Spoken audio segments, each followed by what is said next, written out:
Desa Cigaruga. Framelands Audio Visual.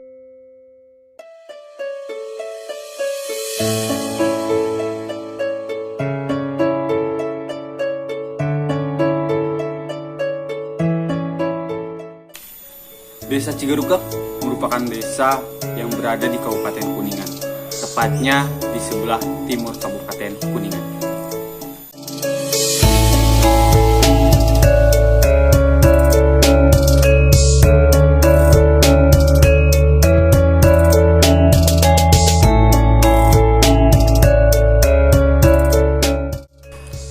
Menurut sumber-sumber obrolan orang tua di Desa Cigarugak, dahulu pada masa penjajahan Belanda, kawasan Cigarugak dikenal sebagai kawasan subur.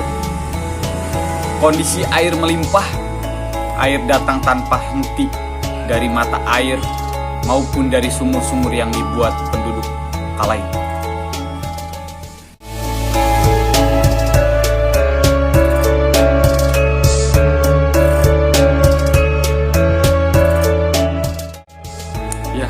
Sekarang saya akan menanyakan potensi apa saja sih yang dimiliki oleh desa ini atau Desa Cigarugak.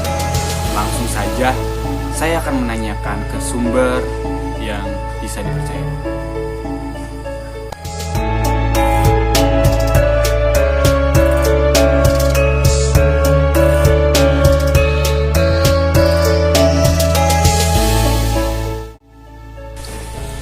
Ya, baik. Assalamualaikum warahmatullahi wabarakatuh. Sekarang saya sudah bersama Bapak Kepala Desa Cigarugak yang sangat terpercaya untuk saya menanyakan pemberdayaan masyarakat, potensi, dan rencana pembangunannya.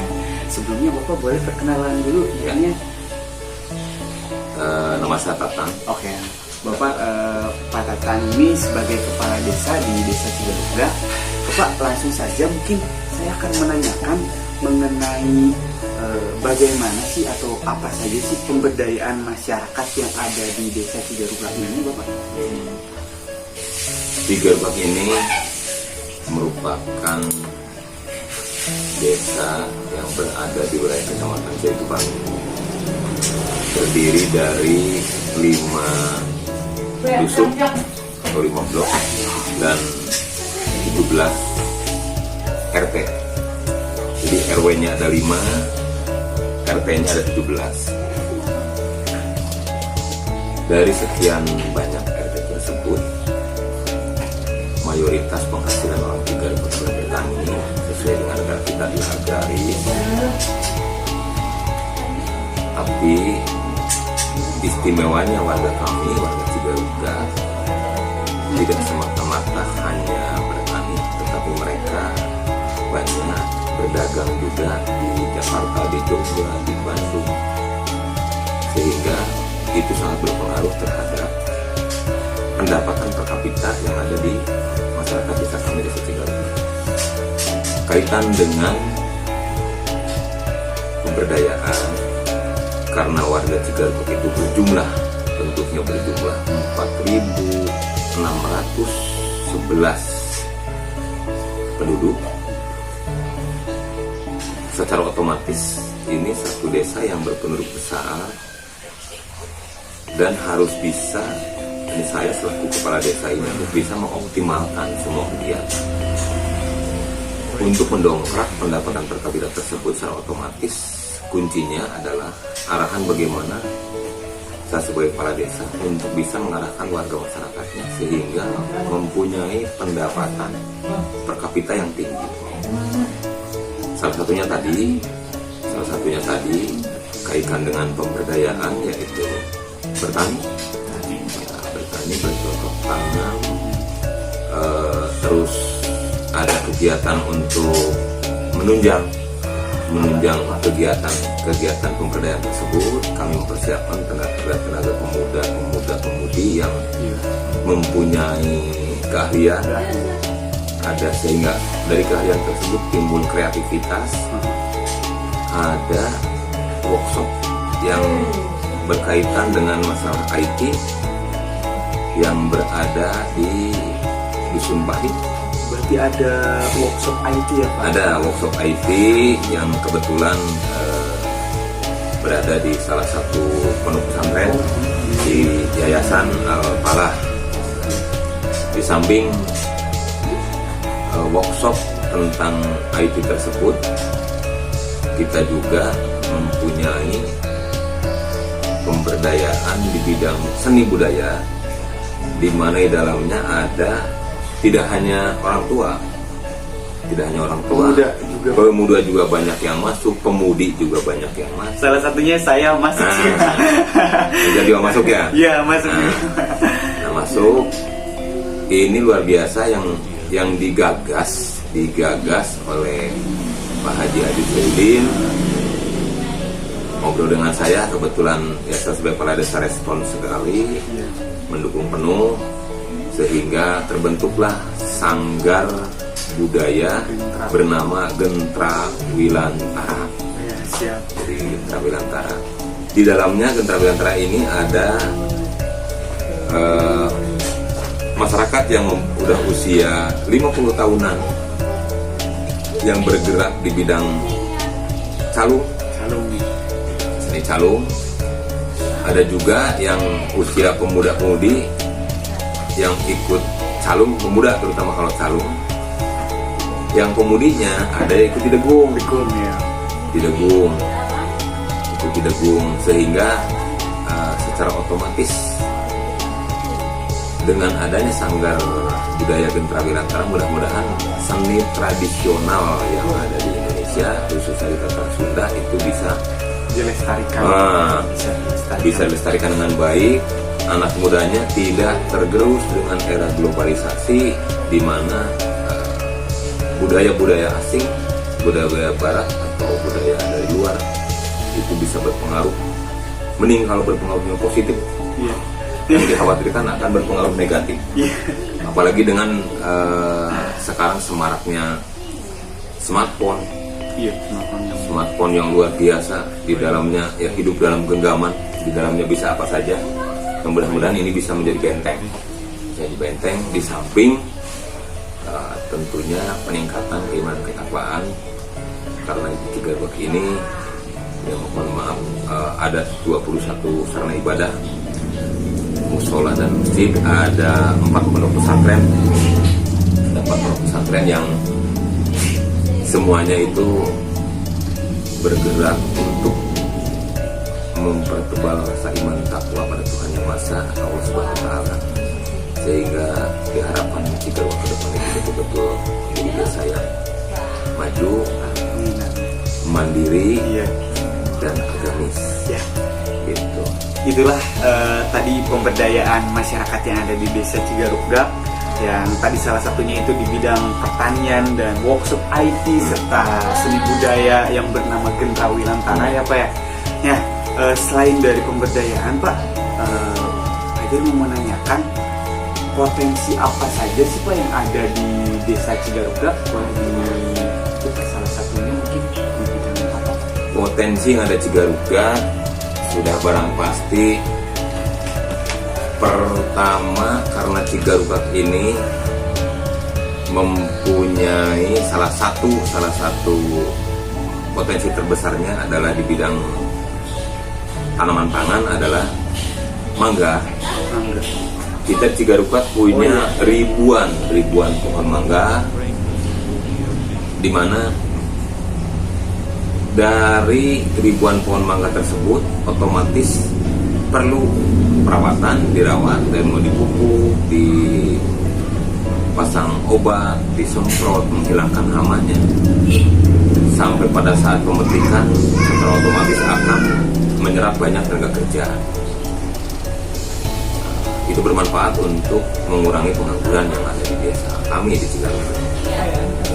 Mangga tersebut luar biasa. Setiap tahun patokan kalau udah musim satu hari itu sampai 5 mobil truk. Luar biasa. Satu berarti sekitar 40 sampai dengan 50 ton. Setiap hari. Antara 40 sampai dengan 50 ton mangga dari Cigarugda. Nah, di samping mangga dari Cigarugda, kita juga punya potensi yang lain. Salah satunya ada home industry berupa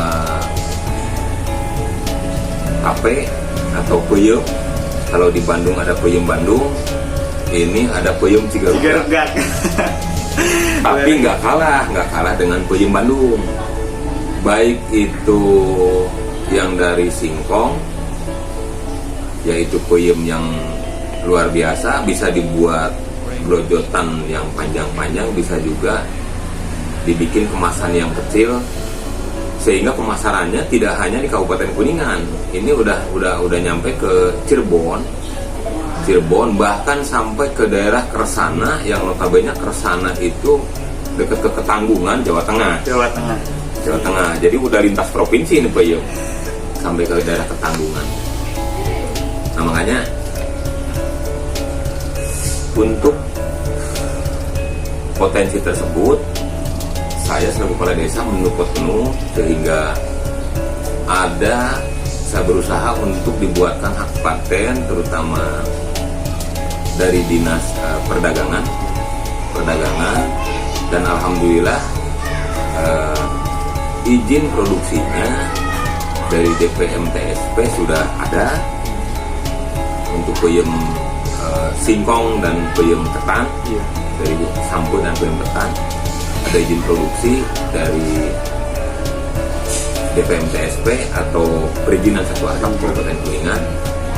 Ada juga sudah terdaftar hak patennya di Departemen Perdagangan. Juga mereka saya fasilitasi untuk mengikuti pelatihan yang diadakan oleh pemerintah kabupaten, sehingga diharapkan kedepannya itu masyarakat yang menganggap tadinya bahwa home industri mah nggak perlu pakai izin, nggak perlu apa-apa, saya arahkan ke sana sehingga mereka mempunyai rasa kebanggaan dengan produknya, dan orang yang akan membeli produk tersebut tidak ragu lagi karena sudah berizin dan ada nomor registernya dari perdagangan, di RTD perdagangannya. Seperti itu. Potensi yang lain tadi udah mangga ya sama peyem, perkebunan mangga, tadi home industry itu tape, peyem, ketan dan singkongnya. Iya. Terus ada lagi nggak Pak? Secara otomatis kalau potensi di kita itu sangat banyak, di Cigarugga potensi di kita sangat banyak, termasuk di dalamnya potensi wisata. Potensi wisata, tentu potensi wisata ini karena masih digarap apa gimana? Nah, ini potensi wisata sedang dalam tahap untuk, kalau perencanaan sudah, nanti dimasukkan ke dalam RPJMDes pun, rencana pembangunan dan pemenangan desa sudah dimasukkan, termasuk kita untuk kaitan pengusulan melalui SIPD, baik SIPD tingkat kabupaten, APBD provinsi, APBD kabupaten, dan APBN. Kita sudah memasukkan, sudah input tentang potensi-potensi yang akan dilaksanakan atau digarap di masa-masa yang akan datang. Berarti wisata dalam bentuk kayak gimana Pak? Wisatanya itu nanti ada intinya wisata semuanya bersifat edukasi. Wisata edukasi, karena walaupun bagaimana jangan sampai ya masyarakat Cigarugga, terutama para pelajar yang ingin bisa berenang, tidak perlu lagi jauh-jauh harus berangkat ke Kota Kuningan, ke Jarak Sana, ke Jarak Ciledug. Intinya di daerah Cirebon ini belum ada wisata edukasi berbentuk kolam renang yang permanen. Nah, kita di sini merencanakan untuk dibuat wisata kolam renang yang permanen, ditunjang dengan ada outbound dan flying fox-nya, ditambah ada kolam bermain anak, ada kolam bebek-bebekan, sepeda air dalamnya, termasuk nanti sarana penunjang lain ada taman hijau di dalam area wisata tersebut. sehingga diharapkan nanti Cigarugak ini mempunyai aset yang luar biasa, potensi yang luar biasa yang bisa bermanfaat untuk masyarakat, juga bisa menunjang perekonomian masyarakat, karena dengan adanya wisata secara otomatis para wisatawan baik lokal atau wisatawan domestik, juga wisatawan, mudah-mudahan harapan ke depan ada wisatawan dari luar negeri juga, dari mancanegara yang bisa datang ke sini. Amin. Sehingga secara otomatis sarana dan prasarananya itu harus kita persiapkan dengan baik untuk membuat rasa aman, nyaman, betah tinggal di kita, berwisata di kita di Cigarugak, sehingga Cigarugak mempunyai ikon wisata yang luar biasa, diharapkan bisa menjadi andalan pendulang devisa untuk masyarakat Cigarugak dan Kabupaten Kuningan. Baik Bapak, wah sangat banyak sekali untuk potensi yang ada di distrik Cigarugak ya Pak. Tapi Bapak untuk di bidang pertanian itu ada juga Pak? Di bidang pertanian padi?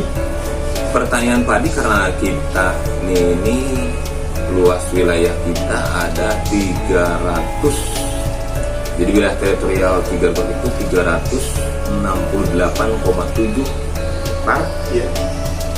di mana 150, kurang lebih 150 hektarnya itu adalah pertanian, jadi berupa sawah. Jadi dari 368,7 hektar tersebut, kurang lebih sekitar 150 hektarnya itu berbentuk sawah. Sisanya itu berbentuk pemukiman dan ada ladang. Nah, ladang tersebut diisi dengan pohonan mangga dan kayu untuk dimanfaatkan, kayu-kayu buat rumah, buat kusen, tanaman-tanaman kayu seperti itu. Jadi secara otomatis optimalisasi di bidang pertaniannya itu tidak hanya ke padi, tetapi ada penanaman mangga, ada penanaman bibit kayu dari mulai albise, jati, juga pohon-pohon yang lainnya yang sekiranya bisa bermanfaat ke depan untuk masyarakat. Nah, khususnya di padi, kita mengandalkan jenis padi yang terbaru, ada yang Trisakti, yang sebelumnya itu Mapan 05 dan Mapan 02. Sekarang ada jenis padi baru yaitu Trisakti. Dan di sini itu apabila musim tanam padi dikomando oleh saya, kepala desa. Ini waktunya misalnya untuk membuat persemaian, saya kasih waktu misalnya bikin persemaian dari tanggal 1 sampai dengan tanggal 15 di bulan 10. Itu mereka memilih waktu mencari hari terbaik dari tanggal 1 sampai dengan tanggal 15. Nah, untuk tanamnya sendiri, nandulnya sendiri itu biasanya 20 sampai dengan 30 hari dari mulai persemaian itu dibuat. Nah, sehingga kalau dari mulai tumbuhnya persemaian itu kisaran di angka 15 sampai dengan 20 hari. Nah, sampai dengan diharapkan nanti panennya itu tidak terlalu jauh, jadi kompak, sehingga kalau ada hama yang akan menyerang itu, karena hamparannya sama, jenis padinya yang sama, umur padinya sama, tidak menggerogoti. Contoh hama burung. Hama burung biasanya kalau masih padi yang ini udah mulai agak menguning, yang ini belum keluar malainya, otomatis akan menyerang ke yang padi sedang mau menguning, sehingga ini akan habis. Tapi apabila bersamaan semuanya, kalau lagi menguning semua, kalau lagi keluar malai semua, secara otomatis si burung tersebut akan terbagi karena hamparannya luas. Nah, diharapkan akan meminimalisir kerusakan dari tanaman padi tersebut. Baik Bapak, banyak sekali tadi ada apa sih namanya tuh dari bidang perkebunan mangga, terus dari home industry tape peyem, terus wisata edukasi, serta yang terakhir ini mengenai pertanian. Nah, ini Fajar mau menanyakan Pak, untuk pertanian pengelolaannya bagaimana Pak? Apakah ada hubungan dengan desa dalam pengelolaannya? Sudah barang pasti ada. Tadi yang Bapak katakan komando ini apa? Nah, pertama yang tadi dikatakan komando. Kedua, karena desa juga memiliki mesin traktor sendiri di salah satu kelompok tani, di mana itu punya kelompok sumbernya bantuan dari pemerintah, secara otomatis akan berkaitan dengan petani.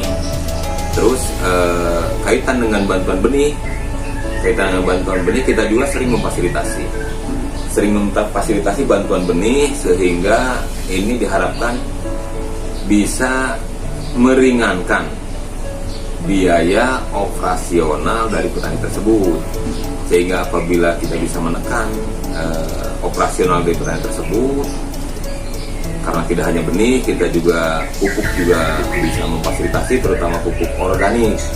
Untuk pupuk organik kita banyak memberikan bantuan-bantuan, sehingga diharapkan petani ini betul-betul merasa terbantu dengan adanya bantuan dari pemerintah berupa benih dan pupuk organik.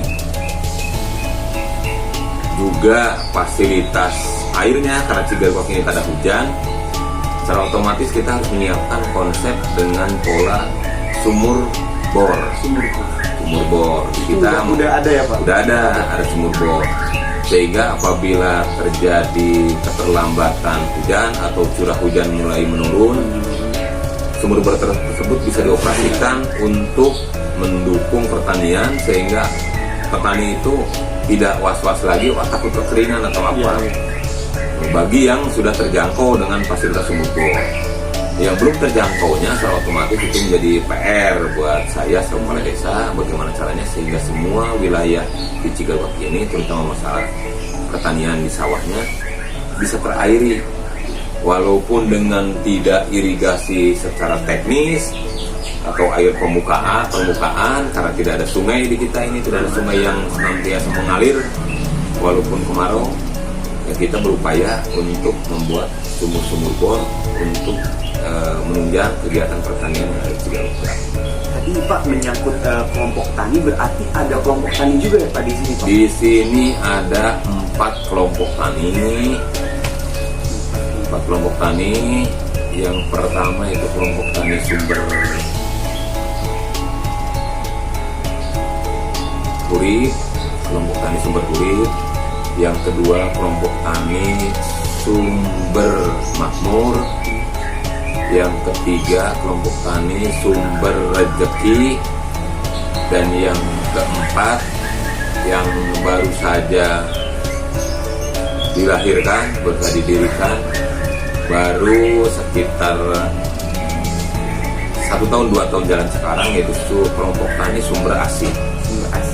Semua nama kelompok tani saya memberikan nama berasal dari kata-kata sumber, diawali dengan sumber, tapi maknanya luar biasa. Ya, ada makmur, kurit, rezeki, asih. Ya, Oke Bapak, itu mengenai tadi potensi, dan yang terakhir Bapak, untuk rencana kedepannya Bapak, ada apa sih di desa Cigaruk? Boleh dibocorkan Bapak sedikit mengenai rencana ke depan. Di samping saya selaku kepala desa ingin lebih mengoptimalkan potensi yang ada di desa Cigaruk, terutama kaitan dengan hasil dari baik itu home industri maupun pertanian, kaitan dengan market atau berusaha untuk memfasilitasi, menjembatani penjualan baik itu dari home industri maupun hasil bumi atau hasil pertanian. Nah, kita merencanakan itu untuk ke depan, dari mulai penyedia pupuk dan lain sebagainya, diharapkan desa bisa memfasilitasi. Terus hasilnya nanti di desa juga bisa memfasilitasi untuk bisa membeli dari hasil pertanian tersebut. Baik itu nanti desa membentuk dulu BUMDes, karena BUMDes sekarang sudah ada, Badan Usaha Milik Desa, di mana nama BUMDesnya adalah Rahayu Mandiri, yang didirikan baru kemarin di bulan September 2022. Ini mudah-mudahan dengan adanya BUMDes Rahayu Mandiri yang saya dirikan tersebut, pengurusnya sudah ada, bisa berperan aktif dalam penyediaan kebutuhan masyarakat di bidang apa saja kaitan dengan potensi, dan juga bisa memfasilitasi membeli kembali produk-produk yang dihasilkan dari petani dan dari masyarakat, terutama industri, dan bisa membuat satu terobosan pasar yang menguntungkan, tidak hanya menguntungkan untuk masyarakat, tapi buat BUMDes itu sendiri ada penyisipan keuntungan, sehingga masyarakat merasa dibantu dengan keuntungan yang lebih. BUMDes bisa berjalan sehingga ada keuntungan, dan klimaknya nanti akan menjadi satu aset desa berupa PADes, pendapatan asli desa, untuk dimanfaatkan sebaik-baiknya kepentingan masyarakat. Di samping itu ada juga rencana planning pemberdayaan pemuda di bidang keagamaan, di mana dulu saya di era tahun 1987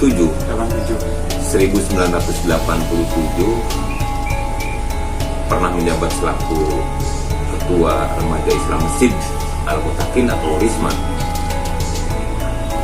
Berjalan sampai berapa tahun, karena pendirinya adalah saya sendiri, Risma itu. Setelah saya menikah, ternyata tidak ada pemuda lain yang melanjutkan. Nah, ini di era sekarang saja kepala desa, saya ingin menggugah kembali, nanti ada Risma, di samping nanti ada pemberdayaan di bidang yang tadi. Sekarang ada bidang keagamaan. Nanti Risma ini akan menjadi garda terdepan, terutama untuk para pemuda, untuk menjadi benteng pemuda. Biasanya pemuda itu hobinya itu berjalan-jalan, main, karuan, apalagi banyak tindakan-tindakan yang negatif. Diharapkan bisa ditekan seminimal mungkin dengan kegiatan remaja masjidnya, dan sekretariatnya nanti akan dibuatkan di sebelah barat masjid. Di sebelah barat masjid yang arah Jalan Semut Gede itu masih ada lahan, nanti ada untuk sekretariat Risma, ada untuk Nahdlatul Ulama, ada untuk DKM, ada untuk MUI, bahkan nanti mungkin termasuk sekretariat Serang Taruna pun nanti akan di sana juga. Berarti semua sekretariat yang berkaitan dengan ya, ada di sana. Sehingga nanti di kantor desa itu hanya ada lembaga desa, BPD, LPM, juga penunjangnya itu PKK, dan kantor BUMDes. Jadi nanti dibuat kita gedungnya terpisah, sehingga diharapkan ini bisa membuat kinerja di antara elemen-elemen lembaga tersebut lebih optimal lagi.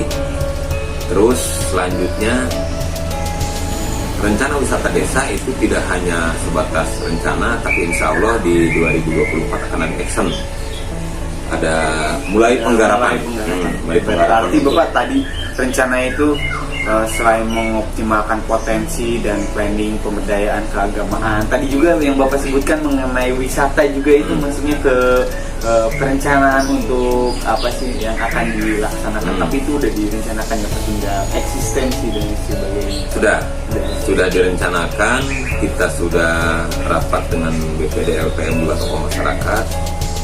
Karena membutuhkan biaya besar, rencana untuk potensi wisata tersebut akan dimulai di tahun 2024. dan diharapkan bisa selesai di tahun 2028.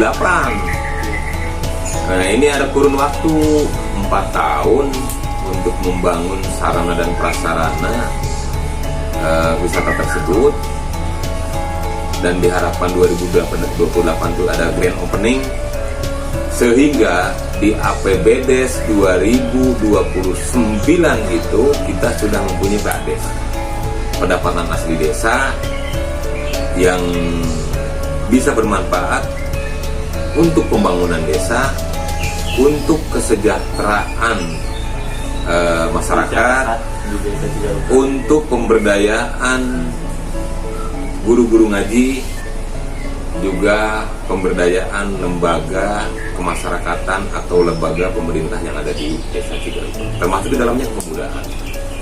Itu. Bapak sangat banyak sekali tadi mengenai potensi di Desa Cigarugap, ya, pemberdayaan di Cigarugap. Mungkin Bapak hanya itu yang Fajar bisa tanyakan, Bapak. Sebelumnya terima kasih Bapak atas waktu dan jawaban yang tadi diberikan. Mudah-mudahan apa yang tadi diberikan oleh Bapak bisa bermanfaat untuk Fajar memenuhi tugas. Terima kasih Bapak. Sekian. Sama-sama, dan sama-sama. Waalaikumsalam warahmatullahi wabarakatuh. Ya, terima kasih teman-teman. Itulah tadi perbincangan wawancara mengenai potensi dan pemberdayaan yang ada di Desa Cigarugap.